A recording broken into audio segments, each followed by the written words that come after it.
ଜଣେ କେହି ସାଧୁ ବା ନୈଷ୍ଠିକ ବ୍ରାହ୍ମଣ ସେ ଭେଟ ହେଲେ। ଯେତେବେଳେ ଭେଟ ହେଲେ ସେତେବେଳେ ଆମେ ଭାବିଲୁ ଆଜି ଆମର ବହୁତ ଭଲ ଦିନ, ଆମେ ସାଧୁସନ୍ଥ ବା ଗୁରୁଙ୍କ ଦର୍ଶନ କରୁ। ଏମିତି କିଛି ବାଟ ଗଲା ପରେ ଯେଉଁ ସାଧୁ ଯାଉଥିଲେ ସେ ପଛରେ ଯାଉଥିଲେ, ତାଙ୍କ ଆଗରେ ଯିଏ ଯାଉଥିଲା ସେ ଗୋଟିଏ ଚମାର ଘରେ ଜନ୍ମ ହେଇଥିବା ଜଣେ ବ୍ୟକ୍ତି। ସେ ଖଜୁରୀ ରସ, ଖଜୁରୀ ତାଡ଼ି ବିକ୍ରୟ କରି ତାର ପରିବାରକୁ ପ୍ରତିପୋଷଣ କରେ। ସେ ତାର ଚାଲିଛି, ତାକୁ କେହି କିଛି ପଚାରିବା ପୂର୍ବରୁ ସେ ମନକୁ ମନ ସେ ଲୋକଟିକି ପଚାରୁଛି, ଆଗ ଲୋକଟିକୁ ସାଧୁ ପଚାରୁଛନ୍ତି ସେ ଚମାର ବାବୁକୁ ଯେ ତମେ ତାର ଠିକଣା ପଚାରିଲା ଭିତରେ ପଚାରିଲେ ତମେ ଗୀତା ପଢ଼ିଛ? ଇଏ କହିଲେ ମୁଁ ଗୀତା ଗୋଟେ ଶାସ୍ତ୍ର ଅଛି ଆମ ହିନ୍ଦୁ ଧର୍ମରେ, ଏଇଟା ମୁଁ ଶୁଣିଛି କିନ୍ତୁ ପଢ଼ିବାର ସୁଯୋଗ ପାଇନି।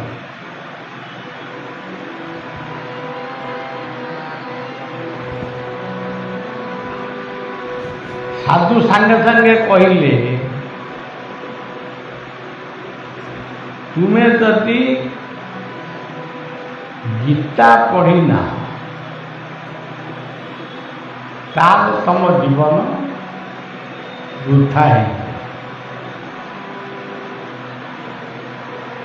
ପୁଣି କିଛି ବାଟ ଗଲା ପରେ ସେଇ ସାଧୁ ପଚାରୁଛନ୍ତି, ଆଚ୍ଛା ତମେ ଗୀତା ଯଦି ପଢ଼ି ନ ଜାଣିଛ ଭାଗବତ ପଢ଼ିଛ? ସେ ମନା କଲା, ନା ମୁଁ ଭାଗବତ ବହି ବି ଦେଖିବି। ତେଣୁ ଇଏ ଚମାର ଭାଇଟି କହିଲା ଯେ ବର୍ତ୍ତମାନ ତମ ଜୀବନ ବି ପୁରା ବେକାର। ଗୀତା ପଢ଼ିନା, ଭାଗବତ ପଢ଼ିନା, ରାମାୟଣ ପଢ଼ିନା, ତମେ ଆଉ ଭଲ ମଣିଷ କେମିତି ହେବ?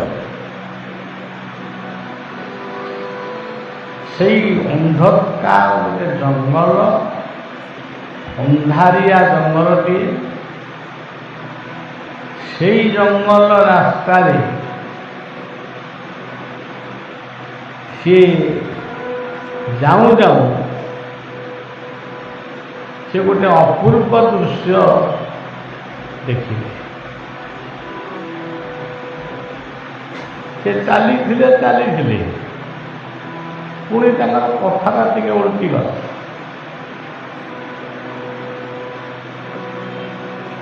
ସେଇ ଅନ୍ଧାର ଭିତରେ ସିଏ ଗୋଟେ ଆଲୋକ ସୃଷ୍ଟି କଲେ। ତାଙ୍କ ପାଖରେ ଟର୍ଚ୍ଚ ଲାଇଟ୍ ନଥିଲା କି ରସନ ଲାଇଟ୍ ନଥିଲା କି ହାଲୋଜିନ୍ ନଥିଲା କି କିଛି ନଥିଲା, କିନ୍ତୁ ତାଙ୍କ ପାଖରେ ଥିଲା ଆଧ୍ୟାତ୍ମିକ ଜ୍ୟୋତି। ଯେଉଁ ଆଧ୍ୟାତ୍ମିକ ଜ୍ୟୋତିକୁ ମଣିଷ ପ୍ରାପ୍ତ ହୁଏ କେବଳ ଆଧ୍ୟାତ୍ମିକ ମଣିଷ ସହିତ ମିଶି।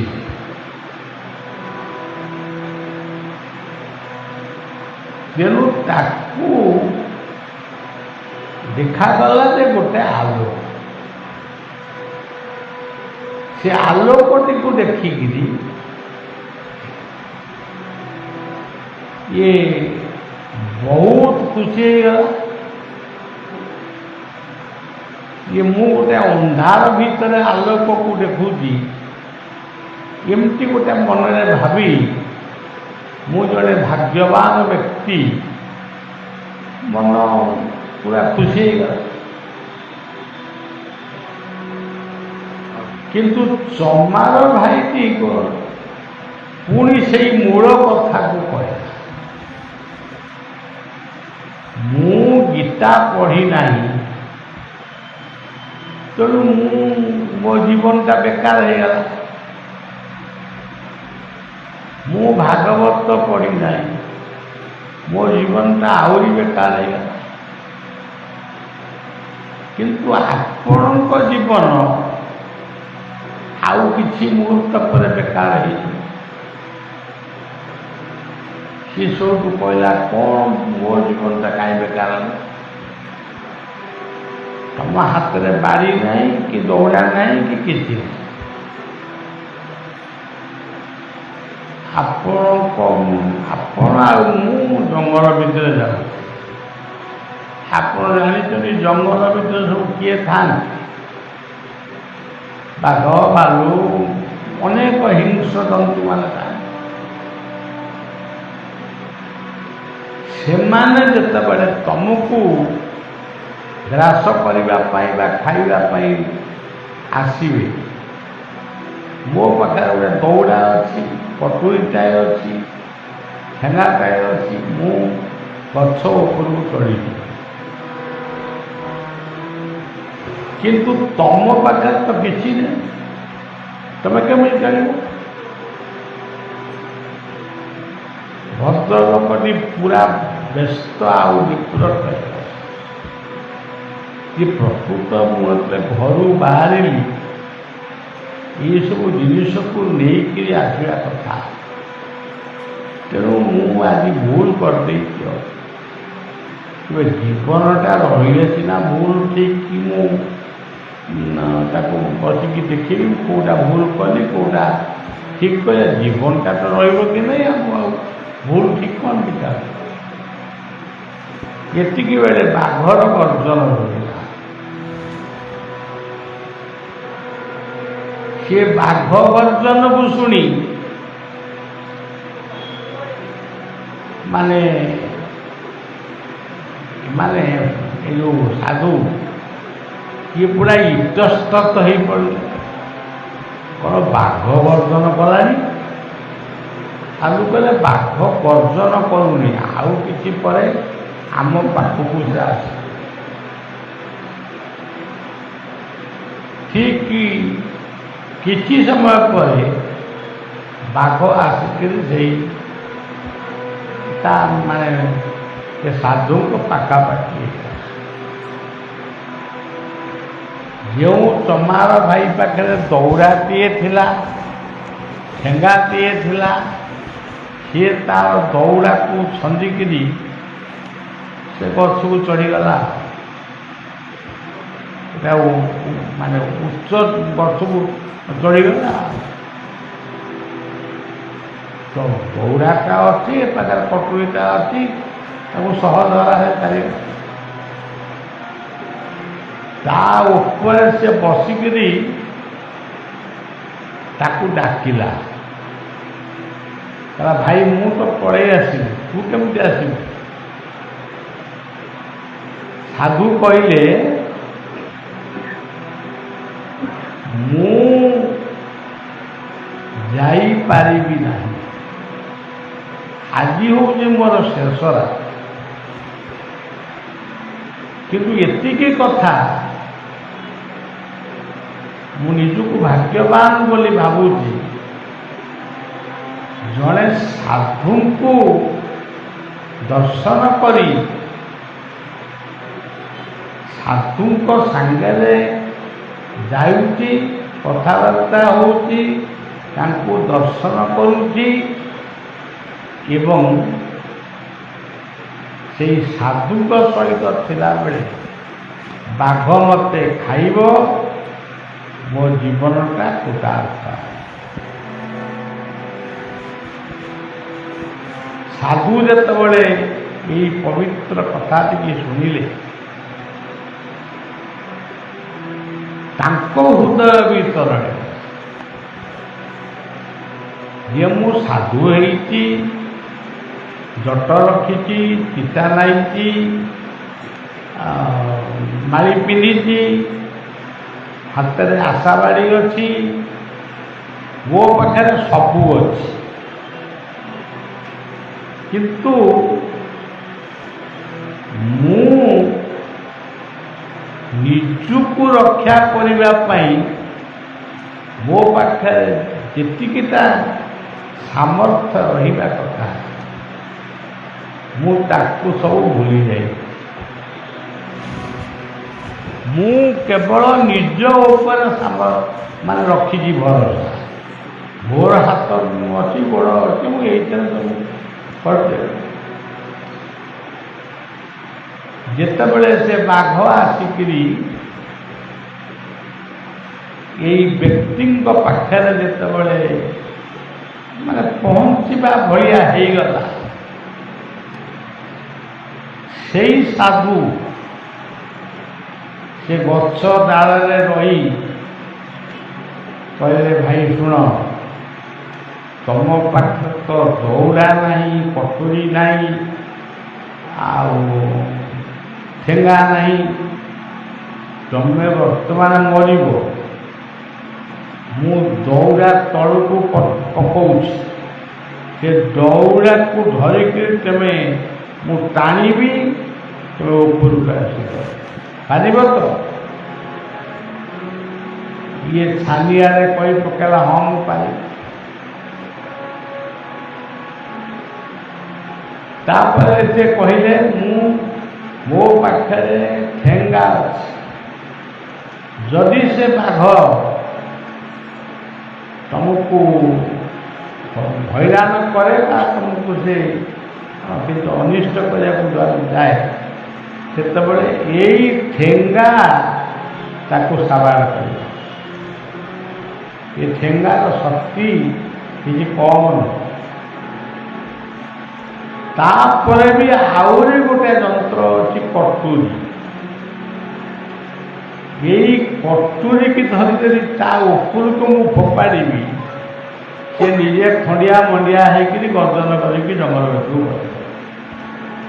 ତମେ ନିର୍ବିଘ୍ନରେ ଆସି ପହଞ୍ଚିବ। ସେଇଆ ହିଁ ହେଲା। ବାଘ ଆଇଲା, ଇଏ ଦଉଡ଼ା ପକେଇଲା, କଟୁରୀ ଧରିଲା, ଠେଙ୍ଗା ଧରିଲା, ବାଘ ତା ପାଖରେ ବାଘ।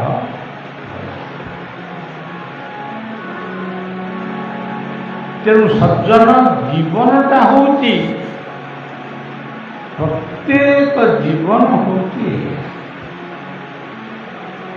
ଆମେ ଏଠି ଯିଏ ବସିଛେ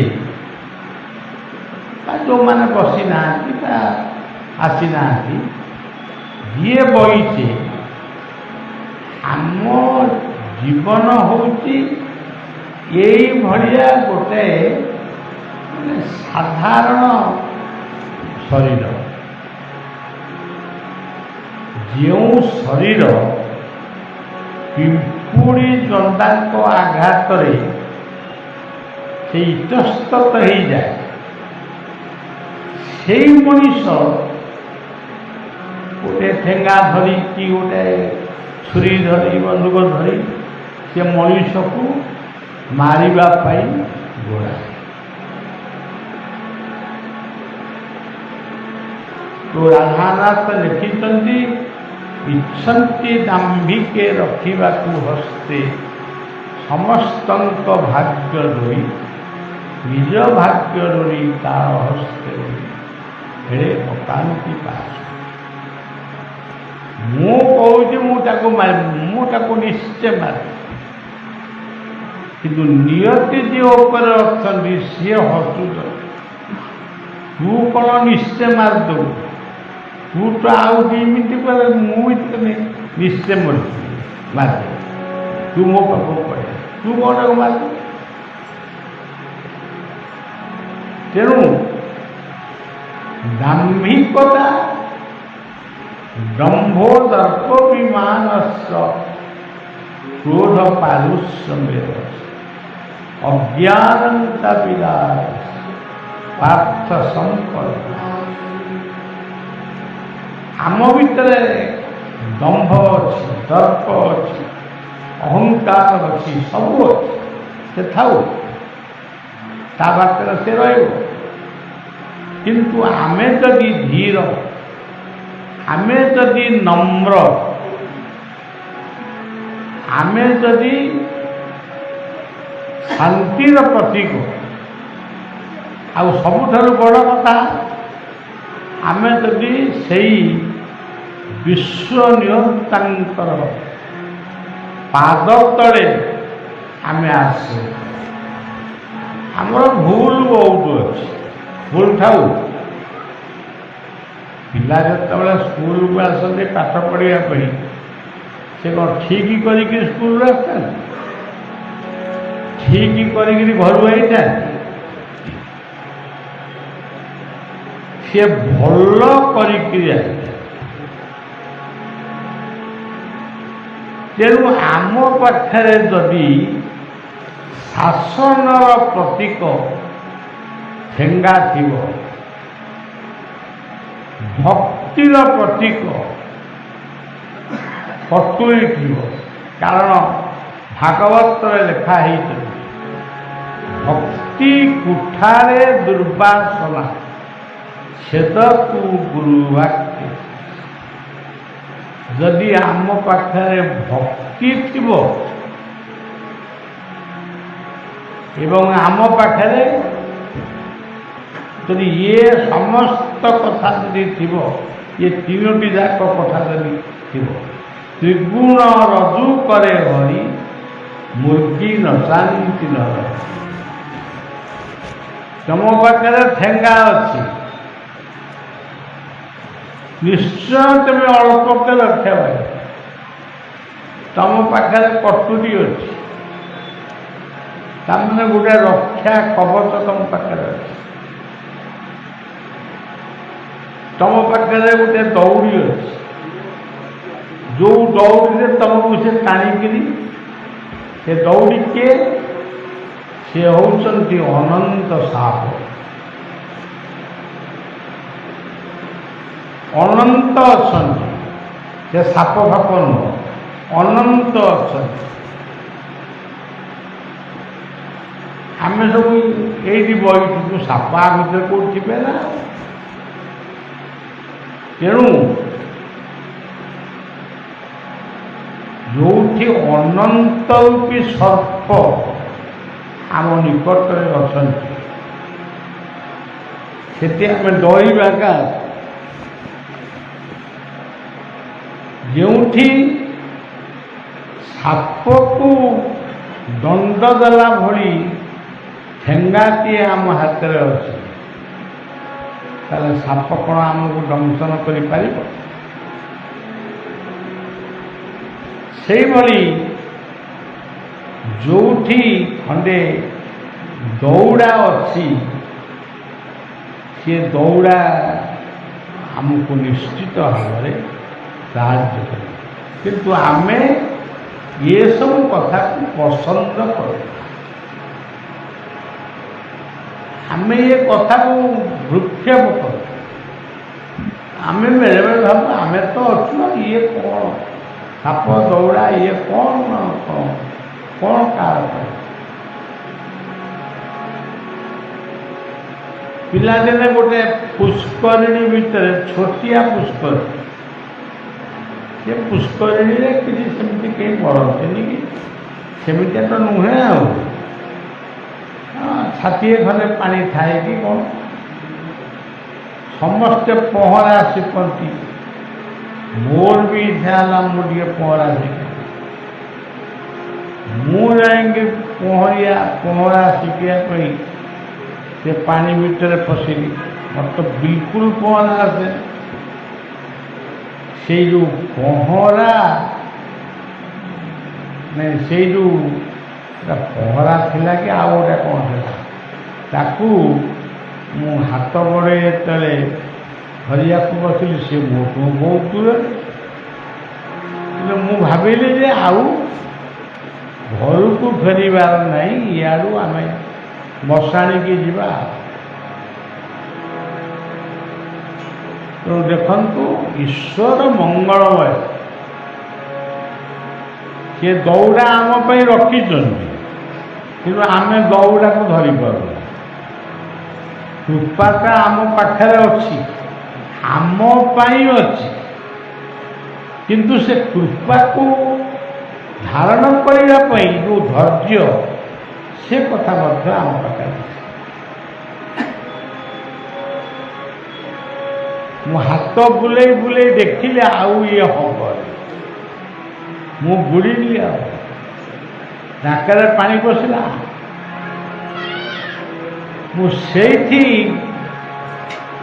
ଗୋଟିଏ ପଦ ଗାଇଥିଲି, ଯଦି ଏ ଦୁନିଆରେ ମୋର କିଛି, ମୋ ଦ୍ୱାରା ଯଦି ଆପଣଙ୍କର କିଛି କାମ ଥାଏ ତାହେଲେ ଆପଣ ମୋତେ ରଖନ୍ତୁ।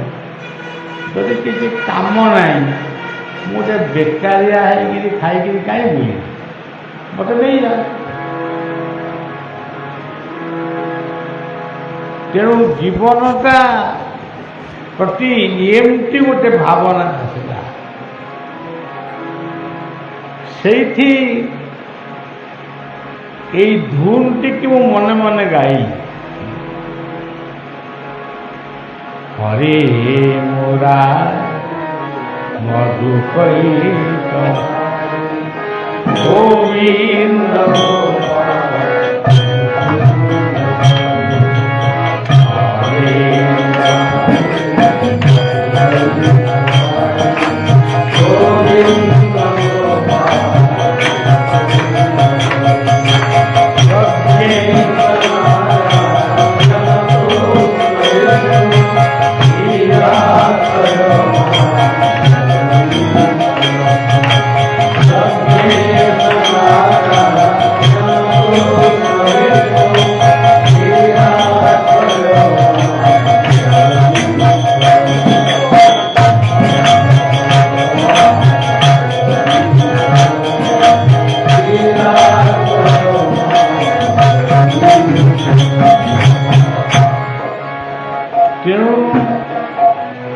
ଯାହାଙ୍କୁ ରଖିବେ ଅନନ୍ତ, କିପରି ପାରେ ବଳବାନ। ଅନନ୍ତ ଯାହାଙ୍କୁ ରଖିବେ ତାକୁ ମାରିବ କିଏ? ମୃତ୍ୟୁ ଆମକୁ ଡରଉଛି, କିନ୍ତୁ ମୃତ୍ୟୁ ଆମ ପାଖକୁ ଆସିପାରେ। ଇନ୍ଦ୍ରଙ୍କ ଦରବାରରେ ସଭା ଚାଲିଛି, ଦେବତାମାନେ ଇନ୍ଦ୍ରଙ୍କ ସଭାକୁ ଯାଉଛନ୍ତି। ଯେତେବେଳେ ଯାଉଛନ୍ତି, ତାଙ୍କର ଯେଉଁ ବାହନ ସବୁ ଆସିଛନ୍ତି, ବାହନ କଲେ ଏଇ ଯେଉଁ ମାନେ ଆମେ ତାକୁ ଗାଡ଼ି ମଟର କହୁଛୁ, ସେ ସେମିତି ବାହନ ତାଙ୍କର। ସେ ବାହନ ଗୁଡ଼ିକୁ ସେ ଗଛ ମୂଳେ ଛାଡ଼ି ଦେଇକି ଯାଉ, କହିକି ଯାଉଛନ୍ତି ମୁଁ ଆସିଲା ବେଳେ, ମୁଁ ଆସିବା ପର୍ଯ୍ୟନ୍ତ ଅପେକ୍ଷା କରେ। ସେ ଯେଉଁ ଅଛନ୍ତି ସେଇ ଗଛରେ ଗୋଟେ ବସିଛି ଗରୁଡ଼ ପକ୍ଷୀ। ସିଏ ଠାକୁରଙ୍କୁ ଦେଖିକିରି, ଠାକୁରଙ୍କର ସେ ବାହନ, କିନ୍ତୁ ଠାକୁର ଚାଲିଗଲା ପରେ ସେ ଦେଖିକି ସେ ହସିଲା।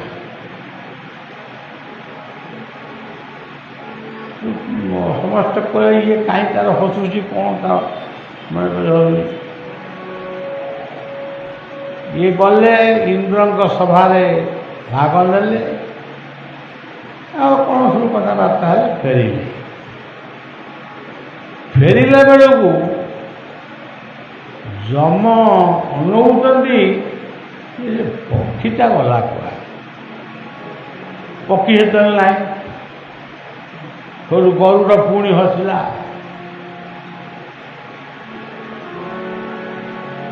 ଯମ ଗରୁଡ଼ଙ୍କୁ ପଚାରିଲେ, ଗଲାବେଳେ ହସିଲୁ, ଆଇଲା ବେଳେ ହସ, କ'ଣ ପାଇଁ ହସିଲୁ କହ? ମଣିମା, ଆପଣ ଯେତେବେଳେ ଗଲେ ଗରୁଡ଼କୁ ଛାଡ଼ି ଦେଇକି ମୋତେ ଛାଡ଼ି ଦେଇକିରି ଗଲେ, କହିଲେ ମୁଁ ଆସିବା ପର୍ଯ୍ୟନ୍ତ ଥା। କିନ୍ତୁ ମୁଁ ଜାଣିଛି ଏତିକି ଘଣ୍ଟା, ଏତିକି ମିନିଟ୍, ଏତିକି ସେକେଣ୍ଡରେ ମୋର ମୃତ୍ୟୁ ହେବ ରମ୍ୟକ ଦ୍ୱୀପରେ। ମୋତେ ପୁଣି ସର୍ପାଘାତ ହେବ, ମୁଁ ସେଇଠି ମରିବି। ଇଏ ତ ବଡ଼ ଆଶ୍ଚର୍ଯ୍ୟ କଥା। ମୁଁ ଆସିଲା ବେଳେ ତୁ ହସିଲୁ, ଗଲାବେଳେ ହସିଲୁ, ପୁଣି ଆସିଲା ବେଳେ କାହିଁ ହସିଲୁ? ଆସିଲା ବେଳେ ହସିଲି ଯେ ଆପଣ ଆସି ଏଠି ପହଞ୍ଚି ନାହାନ୍ତି, ପହଞ୍ଚିବେ କେମିତି ଆସନ୍ତୁ? ସେ ପକ୍ଷୀକୁ, ଯେଉଁ ପକ୍ଷୀକି ଦେଖିକିରି ଆପଣ ହସିଥିଲେ, ସେ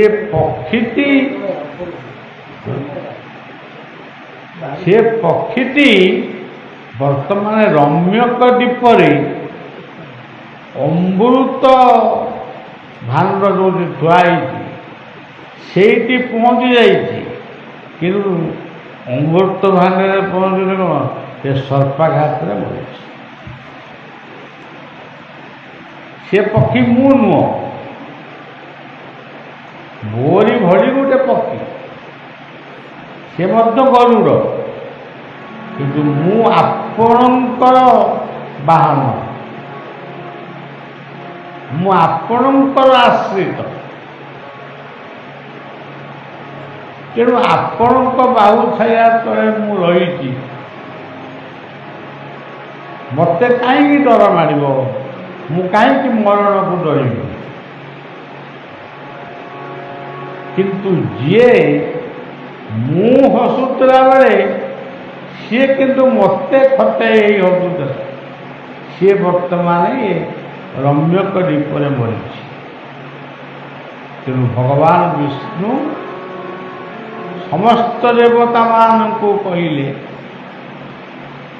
ଯେ ମୋର ଗୋଟାଏ ମାନେ ତରତରିଆ କାମଟା ଥିଲା, ମୁଁ ସାରିକିରି ଆଇଥିଲେ ଯାଇଥାନ୍ତି ରମ୍ୟକ ଦ୍ୱୀପ, କିନ୍ତୁ ମୁଁ ଯାହା କରିଥାନ୍ତି, କିନ୍ତୁ ରମ୍ୟକ ଦ୍ୱୀପରେ ସେ ଲୋକ, ସେ ପକ୍ଷୀଟି ତାର ମୃତ୍ୟୁବରଣ କଲା। ତେଣୁ ମୃତ୍ୟୁମାନ ଅମୃତ।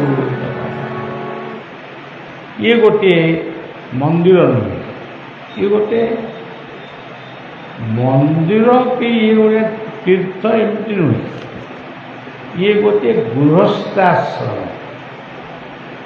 ଆମର 4ଟି ଆଶ୍ରମକୁ ପ୍ରାଧାନ୍ୟ ଦିଆଯାଇଛି, ତା ଭିତରେ ଇଏ ଗୃହସ୍ଥାଶ୍ରମ। ଗୃହସ୍ଥାଶ୍ରମ କହିଲେ କେବଳ ଲୋକ ବୁଝନ୍ତି ବାସା ହେଇଗଲୁ, ପୁଅ ଝିଅ ହେଇଗଲା, ଏଇ ହେଇଗଲା ଗୃହସ୍ଥାଶ୍ରମ। କିନ୍ତୁ ସେ ପ୍ରକୃତରେ ଗୃହସ୍ଥାଶ୍ରମ କ'ଣ ଜାଣିନା। ଯେଉଁଠି ସତସଙ୍ଗ ହୁଏ, ଯେଉଁଠି ଭକ୍ତମାନଙ୍କୁ ସେବା କରାଯାଏ, ଯେଉଁଠି ବିଶ୍ୱ ପାଇଁ, ଦେଶ ପାଇଁ ସତ୍ ଚିନ୍ତନ କରାଯାଏ, ସେଇ ହେଉଛି ପ୍ରକୃତ ମନ୍ଦିର। ଆମେ କହିବା ସେ ଅମୁକ ବାବୁଙ୍କ ଘର, ସେ ତ ଅମୁକ ବାବୁଙ୍କ ଘର, ମୁଁ କାହିଁ ଆଇଲି? ସେ ତ ଅମୁକ ବାବୁଙ୍କ ଘର, ମୁଁ କାହିଁ ଆସିଲି? ତେଣୁ ପ୍ରକୃତରେ ଏ ଦୁନିଆରେ କେହି କାହାର ନୁହନ୍ତି, କିଛି ଆମର ନାହିଁ। ଆମେ ସମସ୍ତେ ଶୂନ୍ୟ, ଆମ ହାତରେ କିଛି ବି ନାହିଁ, ଆମେ ଶୂନ୍ୟ। କିନ୍ତୁ ଆମେ ସମସ୍ତେ ଅପେକ୍ଷିତ ଗୁରୁ କୃପା ବିଭୁ କୃପା, ଇଏ ଦୁଇଟି କଥା ପାଇଁ ଆମେ ସମସ୍ତେ ଅପେକ୍ଷିତ।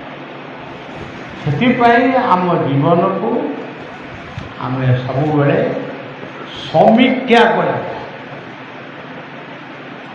କାମ କରୁ କରୁ ଗୋଟେ ଭୁଲ ହେଇଗଲା, ଆଉ କ'ଣ କରିବା? ତରକାରୀରେ ଲୁଣ ପକଉ ପକଉ ଟିକେ ଅଧିକା ପଡ଼ିଗଲା, ତାପରେ କ'ଣ କରାଯିବ? ସେମିତି ଗୋଟେ ଭୁଲକୁ ଭାବିକିରି ଆପଣମାନେ ବେଳେବେଳେ ଦୁର୍ବଳ ହେଇଯାଆନ୍ତି। କିନ୍ତୁ ଭୁଲ ନୁହେଁ, ଠିକ୍ କୁଦୟା ହେଲେ ନର ହରି ପଙ୍ଗୁ ଦେଶ ନେଲ। ଏଇଠିକି ଆସିଥିଲି, ପୁଣି କାହିଁକି ଆଇଲି? କ'ଣ ଟଙ୍କା ପଇସା ମୋତେ କିଏ ଦେବ ବୋଲି ଆଇଲା? ଯେମିତି ଆଜିକାଲି ସବୁ ଚାର୍ଜ ନେଉଛନ୍ତି 30,000, ତାଙ୍କର ଯାହା ନେଉଛନ୍ତି ସେ ତାଙ୍କର କରୁଛନ୍ତି। ମୁଁ କ'ଣ ସେଇଥିପାଇଁ ଆଇଛି? ମୁଁ କେଉଁଠି ପାଇଁ? ଶ୍ରଦ୍ଧାବାନ ଲଭତେ ଜ୍ଞାନ। ଯେଉଁଠି ଶ୍ରଦ୍ଧା ସେଇଠିକି ମୁଁ ଆସିଥିଲି, ଆସୁଛି।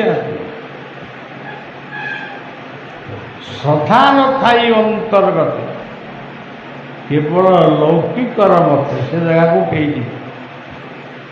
ମୁଁ ତ ଯିବିନି, ଆଉ କିଏ ଯାଉଛି?